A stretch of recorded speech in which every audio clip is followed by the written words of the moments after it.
The Assembly will hear an address by His Excellency Kashim, Shettima, Vice President of the Federal Republic of Nigeria. I request the protocol to escort His Excellency and invite him to address the Assembly.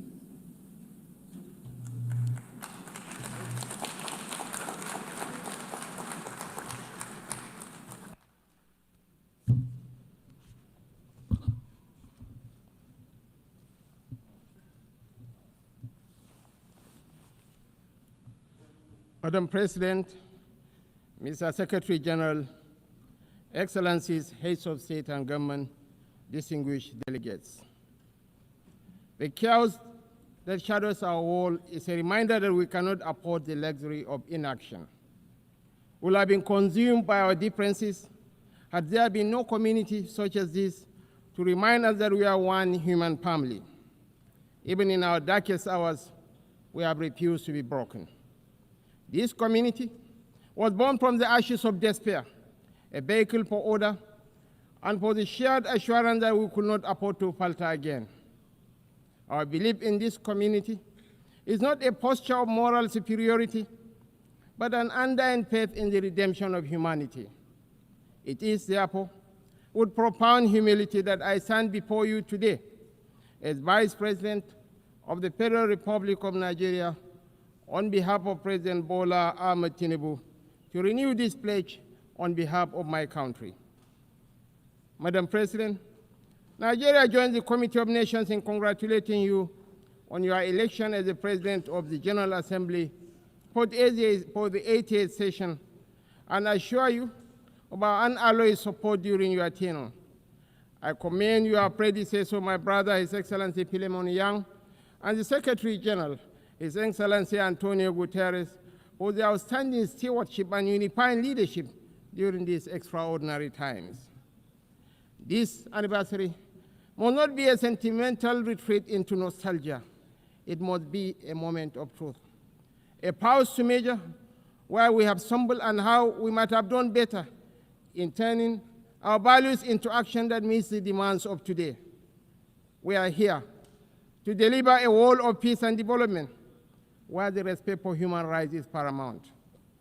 We must recalibrate the delicate balance between our roles as sovereign governments and our duties as collective partners to renew multilateralism in a world that has evolved far beyond what it was in 1945. The pace of change across borders is a force without pause. It manifests in the tools of technology, in the movements of information and finance, in the corrosive ideologies that preach violence and division, in the gathering storm of the climate emergency, and in the tide of irregular migration. We must own this process of change.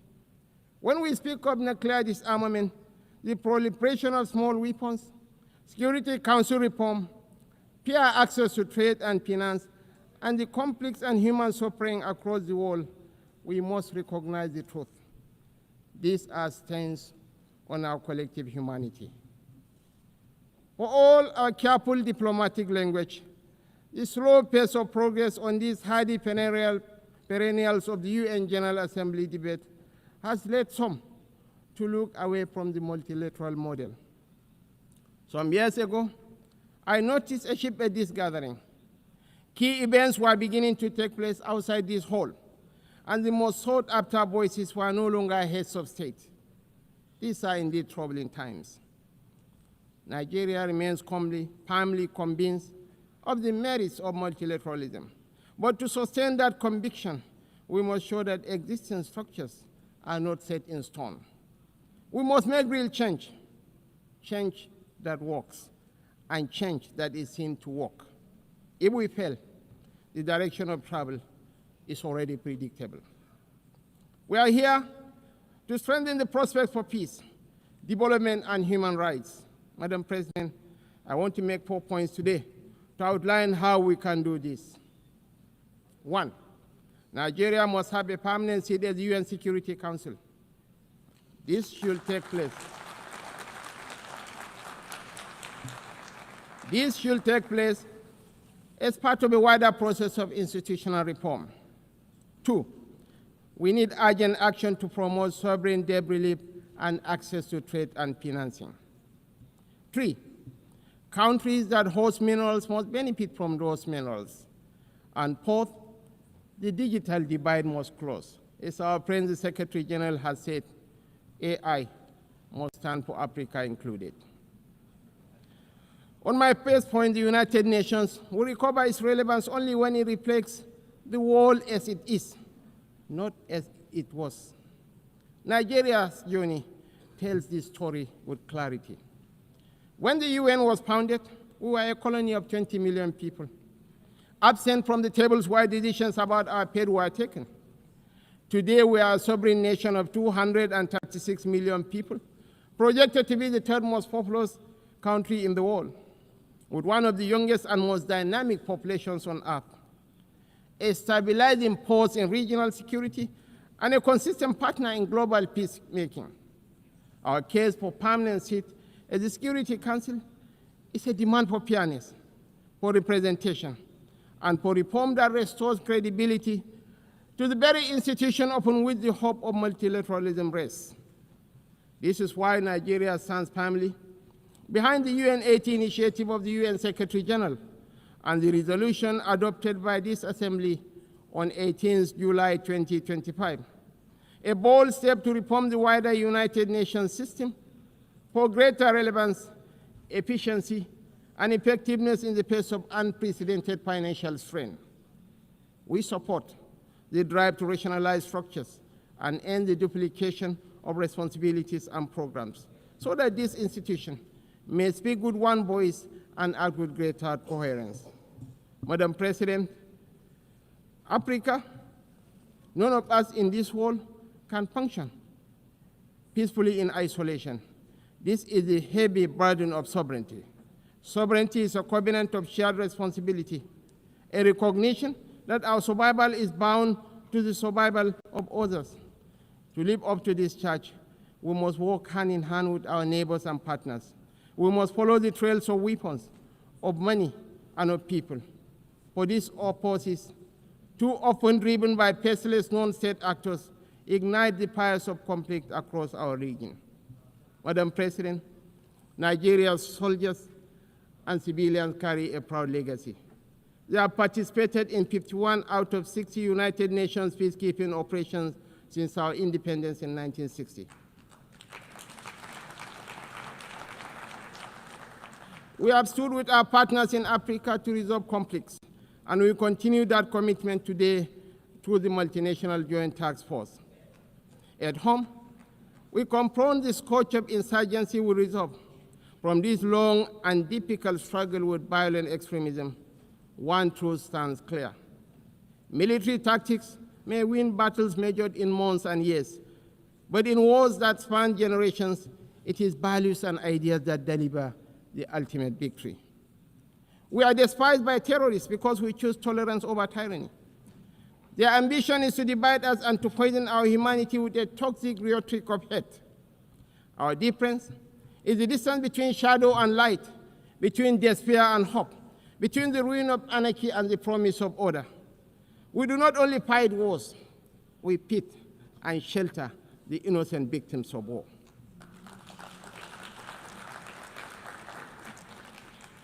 This is why we are not indifferent to the devastations of our neighbors near and distant.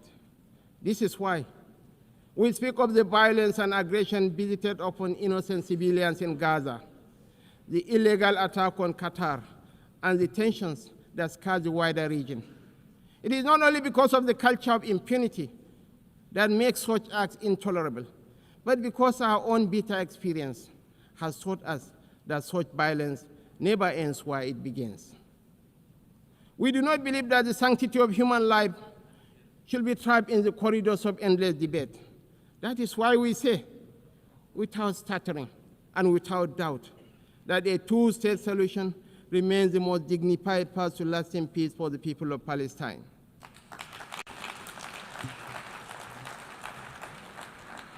For too long, this community has borne the weight of moral conflict.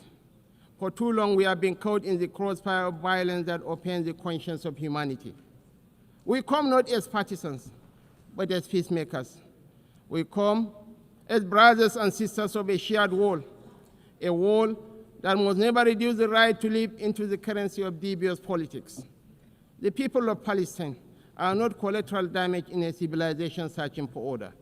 They are human beings, equal in worth, entitled to the same freedoms and dignities that the rest of us take for granted. We want to make the choice crystal clear. Civilized values over fear. Civilized values over vengeance. Civilized values over bloodshed. We show the opportunities that peace brings, just as the extremists hope to drive apart rival communities and different religions. We work through multilateral platforms within the rule of law to build the consensus and support that makes this immensely difficult and dangerous task that much easier. This is how we deny our enemies the space they crave to fuel tension and despair. It is our experience that this offers the best, perhaps only hope for peace, reconciliation, and victory for the civilized values of a shared humanity. Nigeria is a diverse country, also recognizes the variable geometry of democracy in different forms and spheres. For this reason, we are working with the United Nations to strengthen democratic institutions in our region and beyond through the Regional Partnership for Democracy. Madam President, point 2. The price of peace is eternal vigilance. The increasingly difficult security outlook has prompted many member states to count the cost of the emerging world order. We in Nigeria are already familiar with so difficult choices: infrastructure renewal or defense platforms, schools or tanks. Our view is that the path to sustainable peace lies in growth and prosperity. The government has taken difficult but necessary steps to restructure our economy and remove distortions, including subsidies and currency controls that benefited the few at the expense of the many. I believe in the power of the market to transform. Our task is to enable and facilitate, and to trust in the ingenuity and enterprise of the people. But the process of transition is difficult and brings unavoidable hardship. This year, we held the inaugural West African Economic Summit in Abuja to bring investors and opportunities together. The results far exceeded our expectations and are a clear indication of what innovation can deliver. It is in that same spirit of dynamic review that I invite the United Nations to re-examine the best use of scarce resources. One critical area is climate change. It is not an abstract issue about an indeterminate fate to be settled at some distant point in the future. It is not even solely an environmental issue. It is about national, regional, and international security. It is about irregular migration. Truly, this is an everyone issue. We are all stakeholders, and we are all beneficiaries of the best outcomes. Madam President, this is why relevant ministers have been instructed to work with the UN to make the best use of climate funds. We believe there are huge shared dividends to accrue from increased support for education, for resilient housing, for access to technology and financing to allow vulnerable communities to thrive, to become part of solutions rather than problems. Nigeria and Africa have made significant strides in recent years to put our affairs in order. We can take that progress to the next level, a level that presents new opportunities for trade, investment, and profit, if we can assess reforms to strengthen the international financial architecture. We need urgent action to promote debt relief, not as an act of charity, but as a clear path to the peace and prosperity that benefits us all. I'm calling for new and binding mechanism to manage sovereign debt, a sort of international court of justice for money that will allow emerging economies to escape the economic straitjacket of primary production of unprocessed exports. It has been over 4 decades since the Lagos Plan of Action outlined a route away from debt and dependence that highlighted opportunities that today should still be explored for local added value for processing and manufacturing in everything from agriculture to solid minerals and petrochemicals. The African Continental Free Trade Area is a remarkable achievement of cooperation. We remain fully committed to the achievement of the SDGs and are convinced that this can be best delivered by focusing principally on our primary mission of growth and prosperity. Madam President, on our third point, we welcome steps to move towards peace in the Democratic Republic of Congo. We agree that international investment and engagement offer a way out of the cycle of decay and violence. Access to strategic minerals from Sierra Leone in the 1990s and Sudan today has for too long been a source of conflict rather than prosperity.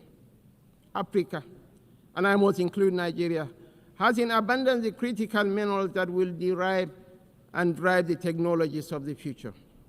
Investments in exploration, development and processing of these minerals in Africa will diversify supply to the international market, reduce tensions between major economies, and help shape the architecture for peace and prosperity on a continent that too often in the past has been left behind by the rivalries and competition between different power blocs.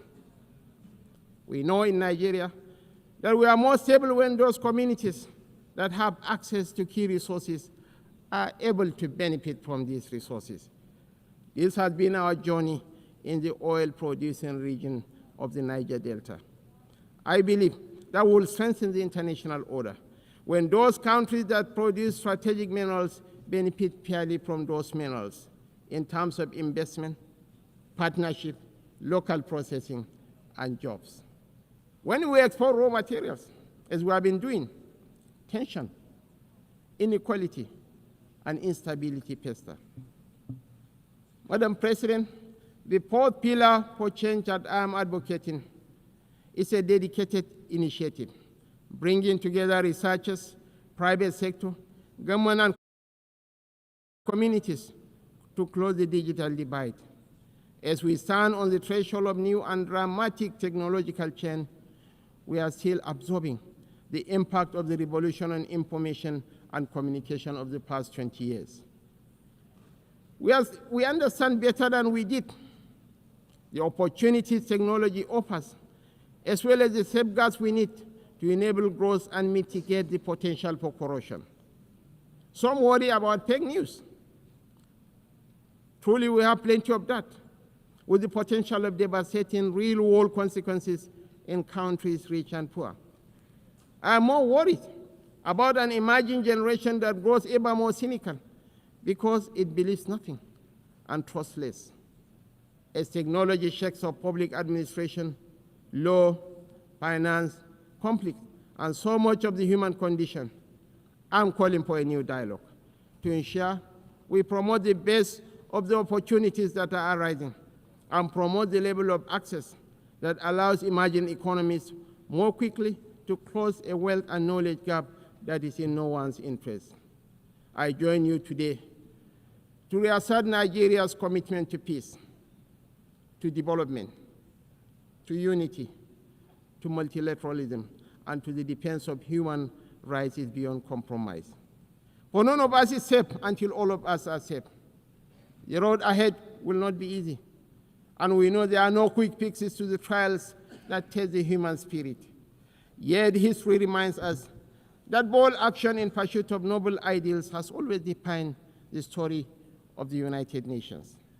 Time and again, we have found the wisdom to balance sovereign rights with collective responsibility. That balance is once again in question. But I believe, quite passionately, that a renewed commitment to multilateralism, not as a slogan, but as an article of faith, remains our surest path forward. Nigeria dedicates itself fully and without reservation to that noble cause. I thank you all for listening.